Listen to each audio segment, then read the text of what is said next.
team. Welcome to our discussions on the global marketplace. In this section, we will examine some of the places with ripe potential for international business operations, which we can consider as we propose courses of action for a fashion company during our term project. Since there are many geographic opportunities, we will focus our discussions in this section on the current largest ones, the European Union, EU, and the United States of America, USA, as well as 4 countries, that is, the BRIC countries, Brazil, Russia, India, and China, identified by the World Bank early in the 2000s as having the highest growth potential in the 21st century. We will also take up South Africa, which is regarded by some economists to be the 5th country in the modified BRICS acronym. Finally, we will take a brief snapshot of the MIST, that's Mexico, Indonesia, South Korea, and Turkey, and the next 11 countries after the BRICS, which are regarded to be the markets to watch for considerable growth. First, let us examine the distribution of gross domestic product, or GDP, which measures standard size of an economy in terms of output or income or expenditure produced within a nation's borders in 1970, 2006, and the latest numbers disclosed on CIA.gov. Do you see a shift? What does it mean? This slide shows a snapshot of second quarter 2021 GDP assessed by Fitch Ratings Company. We can see some strengths along with some areas that could use reinforcement. Now see Fitch Rating Company's forecast that emerging markets Asia's economic growth is expected to outperform. Take a look at the data on per capita GDP, which is a result of dividing the country's total GDP by its total population. In other words, it is the average output or income or expenditure attributed to each resident in that country. For a comprehensive listing of pertinent economic information, see per capita GDP ranking of countries. Note that the data was sourced from CIA's World Factbook and may materially be different from that disclosed in our textbook. What is the per capita GDP of your favorite country? What does this information mean?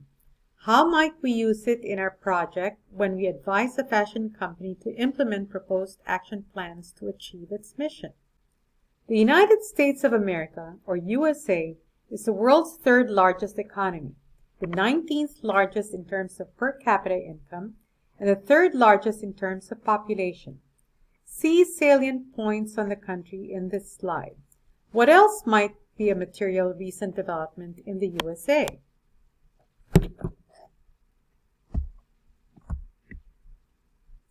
The European Union, or EU, is the world's 2nd largest economy and is composed of 27 member countries. It is an economic union and is gradually working towards political union, though it still has a long way to go. In 2017, Britain voted to exit the EU, and in January 1, 2021, this plan was implemented.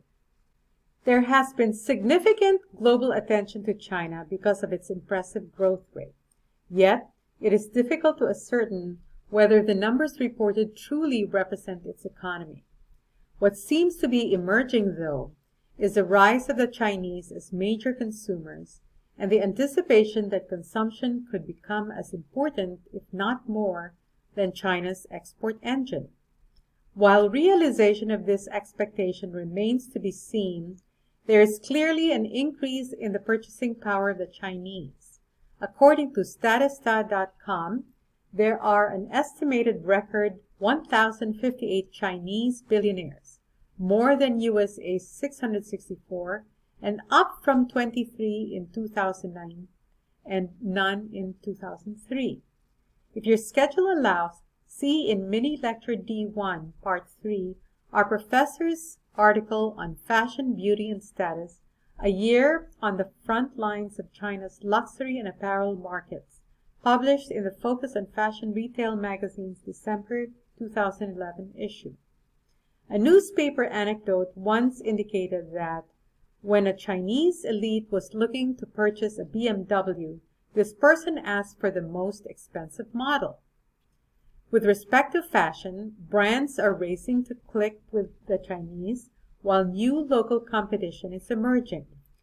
There now also seems to be a different approach to marketing in China, as suggested by the speaker of our Talking Trade at FIT guest lecture, who opined that targeting area clusters as opposed to tiering the cities according to A, B, C, and D is more effective.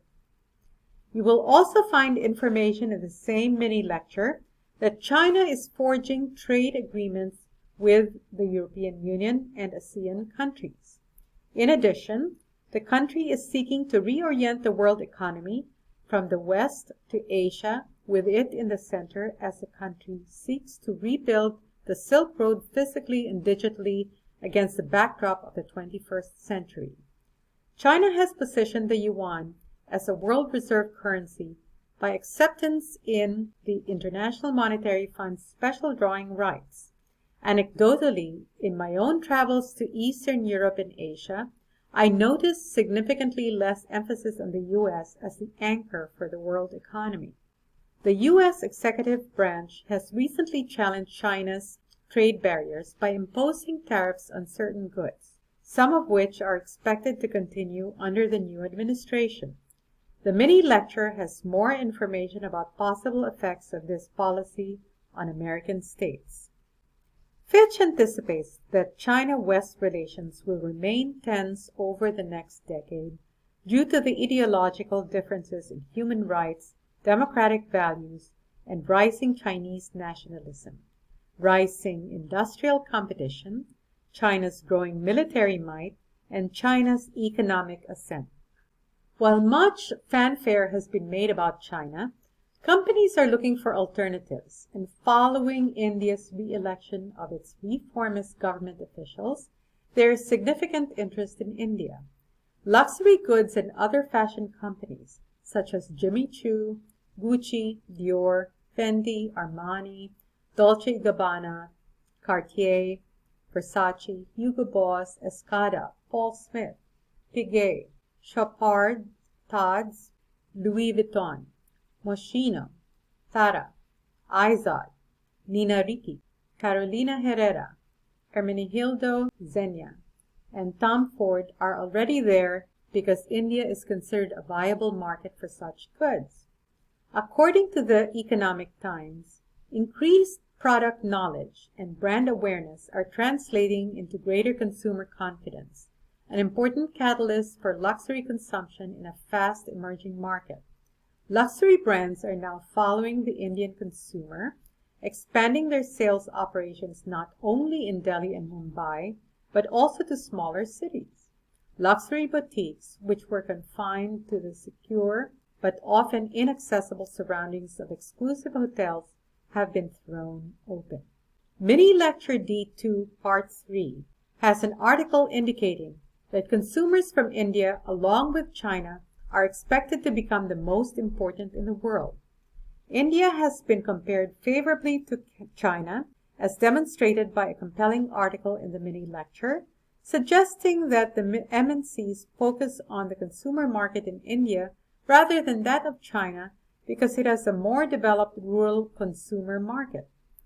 While both countries have extensive middle class and China's infrastructure may be more developed, the author found in his research that with each country potentially having 700 million people emerge from poverty to middle class, investors into India are the ones better positioned to benefit from the marketing of branded consumer products than those in China. You can arrive at your own conclusion after perusing the articles and conducting your own research as you see fit. Brazil wants to emerge from a period of political upheaval coming from graft and corruption charges made to its former presidents, but its new government is plagued by similar accusations. The country has also had to stimulate its economy, while its president denies scientists' proposed solutions to the pandemic. While the world seems enthralled with the growth of Asian countries, currently tempered by a perception of China's economy decelerating, Mini Lecture D3 Part 3 has an article from Bloomberg News about a portfolio manager indicating that Brazil's economic prospects are more sustainable than that of China. Another article indicates that the country continues to flourish, with some 35 million people rising to middle-class status in 10 years, and 50% of the population now considered to be at that level. Nevertheless, the country continues to face pressures on pricing, currency, productivity, corruption, and attractiveness to do business there. The Russian economy has benefited mainly from the commodity prices. It was the largest exporter of oil and natural gas in 2009 and was the second largest oil exporter in 2010. Because of the country's dependence on cyclical goods as an income source, it is susceptible to economic fluctuations. The collapse of the commodities market and Russia's annexation of Crimea from Ukraine, causing the US and EU to impose sanctions, a limited ban on the sale and purchase of goods between and among countries on Russia, has changed the landscape of its economy.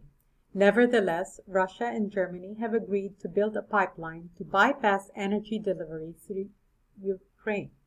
While it is moving from a centrally planned to a market economy, Russia's political and legal landscape continues to astound investors, and its investment and trade climate remains tenuous. If time allows, see articles in Mini Lecture D4 Part 3 for details. Despite Russia's accession to the World Trade Organization, following the imposition by the EU and US of sectoral sanctions on Russia's financial, energy, and defense industries, my brother-in-law, Dr. William Pomerantz, Deputy Director of the Kennan Institute, has indicated the uncertain economic and legal future of Russia. We will discuss sanctions in further detail in Learning Unit 3 when we take up politics and the legal systems.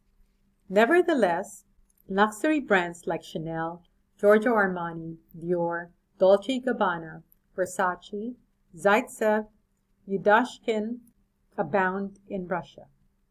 In addition, the growth of Russia's middle class and its shift to spending for things that they want rather than need has made Moscow the largest mall city in Europe.